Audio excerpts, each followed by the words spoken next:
Welcome to the Every Brain is Different podcast. It is Samantha and Lauren with you here today. That was a weird way to say that, but we're here and we are talking about what it might look like after your kids go back to school and what you might be seeing at home. So, first things first, though, does anyone else miss their kids? Like, I was so excited for my kids to go back to school because I was just completely overwhelmed and overstimulated with having them all day, every day.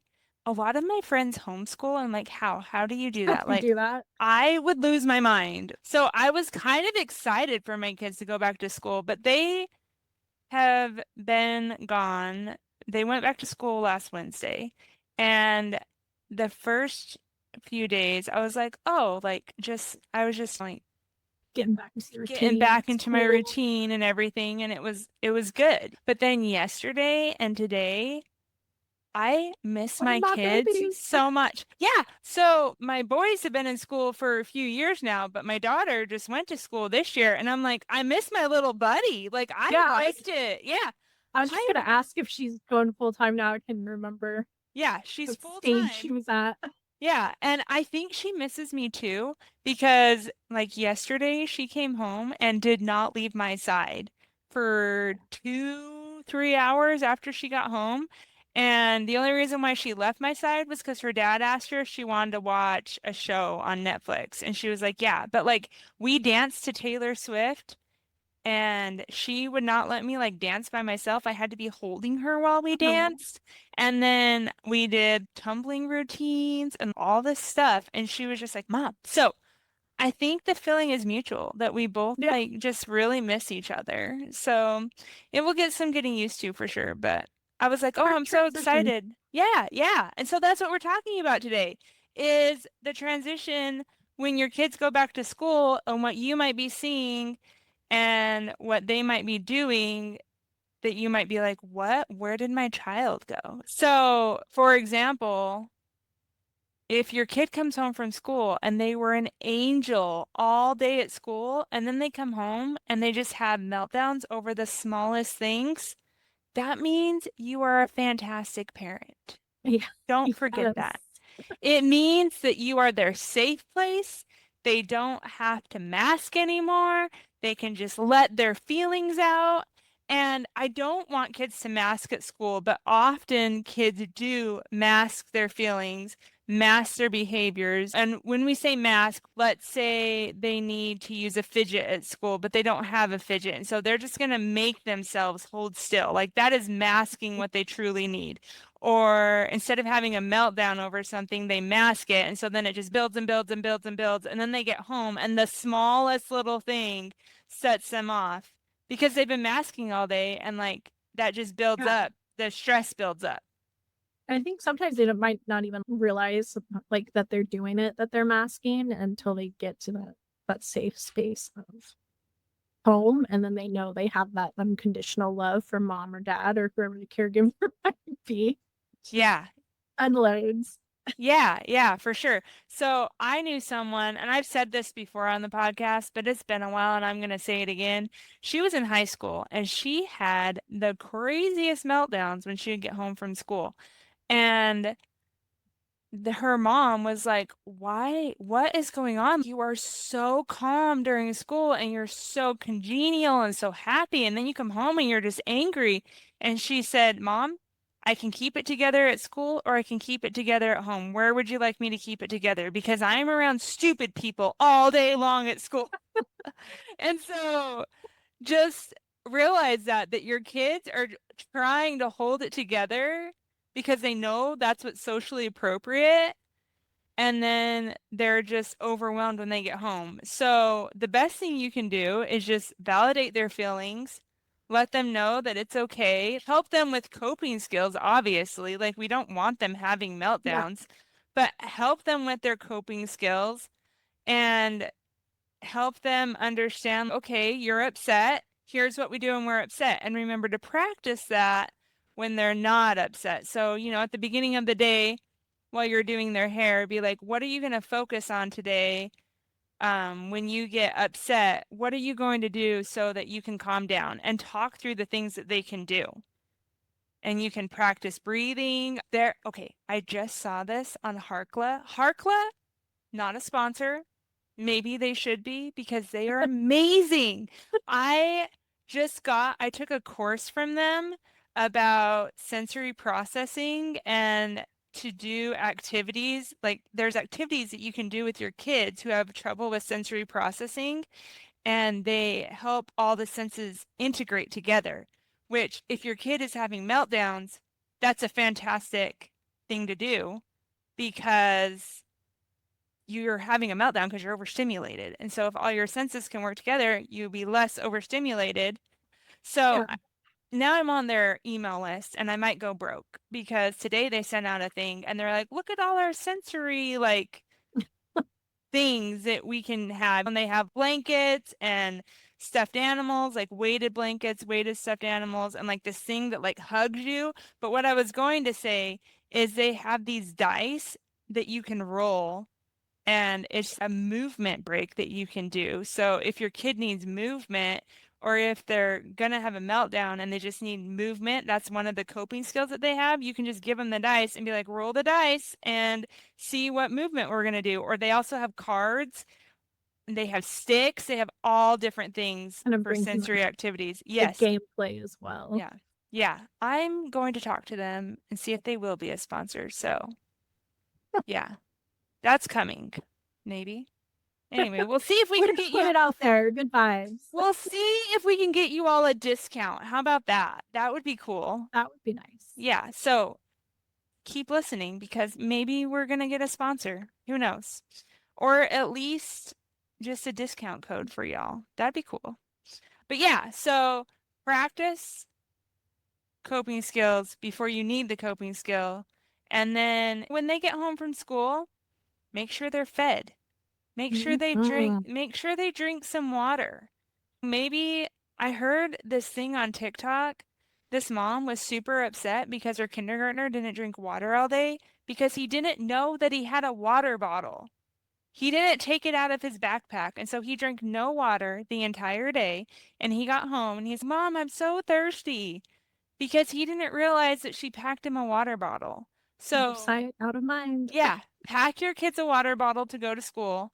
Tell them that there's Them. a water bottle in their backpack because kids, I have learned they will not look in their backpack for things unless their teacher tells them to. I will send things to school and they're just like, and they'll get home from school and be like, why didn't you give that to your teacher? I didn't know it was in there.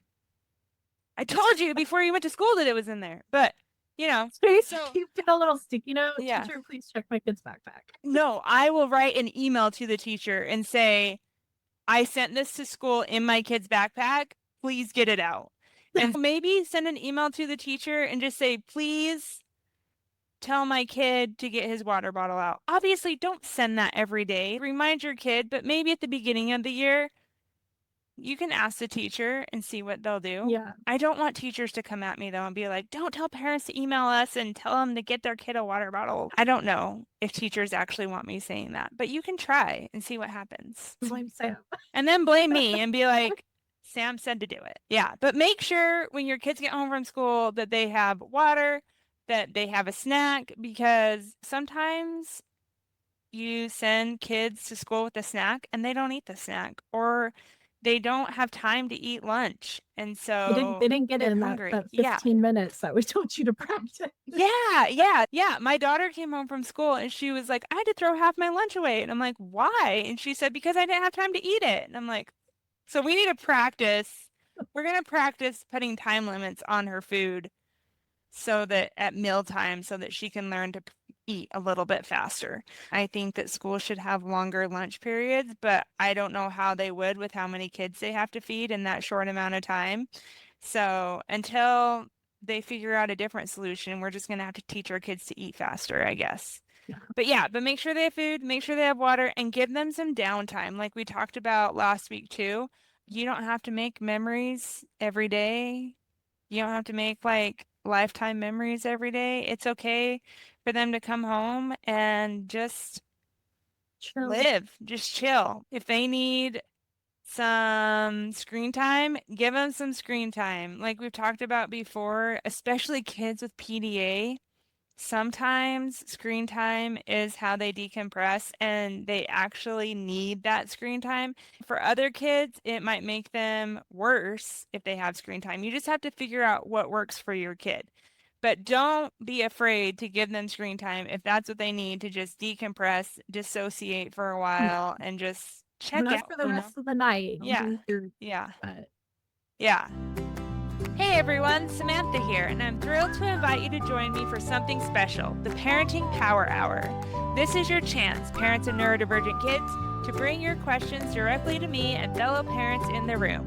We're here to help you develop actionable plans that really work so you can finally stop the meltdowns and find peace in your home. As a mom to 3 kids with ADHD and autism, I've seen and been through the challenges too. So trust me, we'll find solutions together that fit your family. Don't miss out on the Parenting Power Hour. It's a free online monthly gathering every second Thursday of the month from 12:45 to 1:45 Mountain Standard Time. Visit everybrainisdifferent.com to reserve your spot today. And so another thing that might come up, if your kid is going to school, maybe they went to school like the first couple days completely fine, and now they're like, nope, don't want to do this anymore. I remember one of the kids, just this kid that I know, they went to school their first day of kindergarten. And they came home and their mom was like, how was that? And they were like, oh, it was great. And then that night, their mom said, you need to go to bed. And they're like, why? Well, it's a school night. No, I went to school this morning. No, you have school every day now. What? I have to go back. And some kids might not realize that they have to go back to school every day. But if your kid is refusing to go to school, there are some things like the novelty wears off. And so now they're like, I don't want to do this anymore. I'm over it. like Especially if most they have, adults don't want to go yeah, to work. And yeah, like most we're adults over don't want to it. go to work. I don't know why adults think that kids are somehow different than they are. Like, adults typically don't want to go to work. School is a kid's work. Yeah. So why are we surprised when they don't want to go to school Yeah. every day? That's the thing is they're like, they act bad and surprised. Yeah. What did you expect? Yeah. Yeah. And if your kid does not want to go to school, there are some things. So if they have pathological demand avoidance or PDA, you can set it up as this is a non-negotiable, like we've talked about before, have non-negotiables and negotiables, and negotiate everything under the sun that you can. And the non-negotiable are the things that you have to do. For example, for my son, the non-negotiable is he has to go to school. The negotiable is that he gets to pick his clothes. He gets to pick if he wants to do his hair because his hair, like, it looks fine if you don't like style it every day. Yeah. But does he does he really have to style his hair every day to go to school? Like that does not matter to me. And that might really matter to you as a parent. And so you can make that a non-negotiable. I'm just telling you what we negotiate and what we don't negotiate. And sometimes he does do his hair. Like a lot of times he does do his hair. But like this morning I It's said, up to him. yeah, it's up to him. So he gets to pick his clothes. And honestly, some of the clothes that he picks, I'm like, really? That's what you're wearing today? But as long as it matches the weather, as long as he's not going to freeze to death or be overly hot, I don't care. I don't care. I don't care. Will we work on that as he gets older to wear better clothes, I guess you could say? I'm not a fan of the sweats and t-shirt look, but that's fine for right now. Yeah. Like, Is it the battle you really want to fight? yeah, I don't want to fight that battle. As we get older and as he has to go to different places that you have to wear nicer clothes to, obviously I'm going to teach him you can't wear sweats and a shirt when you go to a job interview. But guess what? He's in elementary school. It does not matter right now. If he can feel comfortable in the clothes he's wearing to go to school, I am not going to fight that battle. The other thing is, I let him choose what he wants to eat for lunch. And you know what he eats? He eats Cheerios and jerky every day. And one meal is not going to kill him to eat Cheerios and jerky. And so, is he getting a vegetable? Is he getting fruit? Absolutely not. Not at school. But he can have those things when he comes home. And he does eat those things when he comes home. And so the school might be judging me because of what I let him eat at school. But that's a negotiable. I let him choose his own meal. And ooh, I just realized we did not send Kool-Aid with him to school today. But I haven't gotten a call from the school, so I assume everything went well. Because he usually takes Kool-Aid, jerky, and Cheerios. But yeah, he never drank Kool-Aid, and then his grandma introduced him to it. And I was like, "Why would you do that?" But it was only a month ago, so maybe his fascination with it will I off. die off. We'll see what happens. But that's also a negotiation that we have right now. Do I love that he's drinking Kool-Aid all the time? No. But one good thing that happened, when she introduced him to Kool-Aid, she puts like less than half the amount of sugar that's normally in it. And so that's what he's used to. So that's how he drinks it. Like with no sugar. I think he made some the other day that didn't even have any sugar in it. And he just likes the flavoring. So that's a negotiable. Like, am I super excited that he's like drinking Kool-Aid all the time? No, but is it the worst thing that could happen if it's allowing him to not have that anxiety at school? I'm okay with it. And then the other thing, if your kid is having a hard time like going to school, obviously keep the routine, keep a morning routine, keep the routine after school like as much as you can so that they feel secure in that routine and then going to school is just part of the routine. And so they're not constantly being interrupted with other things and that amps up their nervous system where if they have the routine then they know what's happening and their nervous system stays more regulated. The last thing, no, there's two more things. The other thing is to set up positive reinforcement. So my son came to me and said, "What can I do to earn a Lego set?" And I said, "You can wake up every day, get dressed, and go to school without meltdowns or without arguing." Late. Yeah. And he was like, "Is there anything else I can do?" And I said, "No, you're going to go to school anyway, so you might as well earn a Lego set for In going the to school." process. And he actually said that he didn't want to earn the Lego set that way, but he's gone to school. So I'm like, whatever. But you can implement like positive reinforcement to help your child with that motivation to do what they need to do.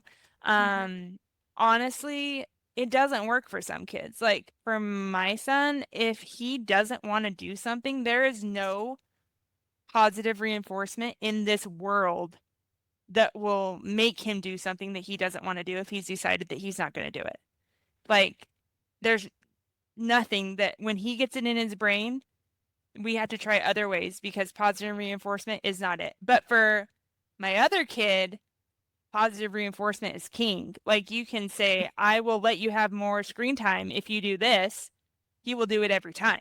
It just depends on your kid, but that's one thing that you might think about doing if you're having a lot of issues with your kid going to school is just implementing a small reward. And it doesn't have to be forever. I've found that if you implement the reward after they do it for a while, you can just take it away and like slowly phase it out. And then that just becomes the standard. That's just what they do because they get that intrinsic motivation. Some things take longer than others, but I have found that works the best. Like, for example, my one son was having a hard time going to his church class on Sunday, and he said, "If I go to my church class for 4 Sundays in a row, can I have this toy?" And I said, "Yeah, you can." And so after those 4 Sundays, he was like, "Well, and what can I earn now?" And I'm like, "Well, you've shown me that you can go to church, your church class, without any issues. So that's just what I expect now. And he was like, oh, that makes sense. That doesn't happen every time, but that's the goal when you work with your Yeah. kids for that goal. The last thing, if your kid is refusing to go to school, and you're having a power struggle with them, maybe in the morning, like they get up and you say it's time to go to school and they say there's no way I'm going to school, and you feel that power struggle coming, just if you can, I realize this is not available for everyone, but if you can, switch out caregivers. So this happened before where my son was like, I'm not going to school today and you can't make me. And I felt that power struggle and I was like, I'm just going to step away. And I went to my husband and I said, you need to go talk to him and please help him understand that he needs to go to school. And I don't know what was said, but my son got dressed and he went to school and there was no issues. And so sometimes just changing the caregiver can help them come around and do what needs to be done. So I think yeah. also with that is like communicating with each other, because you don't want dad to go, you go to school and you have $100. Like, you know, communicate what the boundaries are, I think, sometimes too. Because I've seen that in action where the parents think, or people think, they're on the same page. They're not. Absolutely. We're going to have a whole episode about parent communication. Yeah, because that's happened to us where my kids will be like, Dad said I could do this. I'm like, in what world would you be able to do that?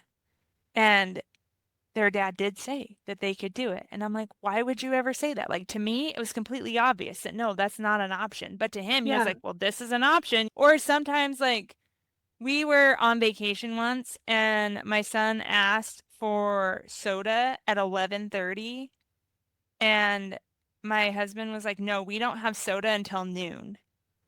If it was me, 11:30 is close enough and I would have just been like, "You do you, dude. We're on vacation. You go get your soda." 11:30, it's fine. But that just shows, yes, you need to have communication with your parenting partner so that you're on the same level. So you're not offering rewards that the other partner is not comfortable with, or you're not instituting consequences that the other partner is not comfortable with. Absolutely. Yeah. That was a fantastic point to bring up. So I love it. We really should have. We're going to do that next week. So stay tuned. Next week, we're going to be talking about communication with your parenting partner.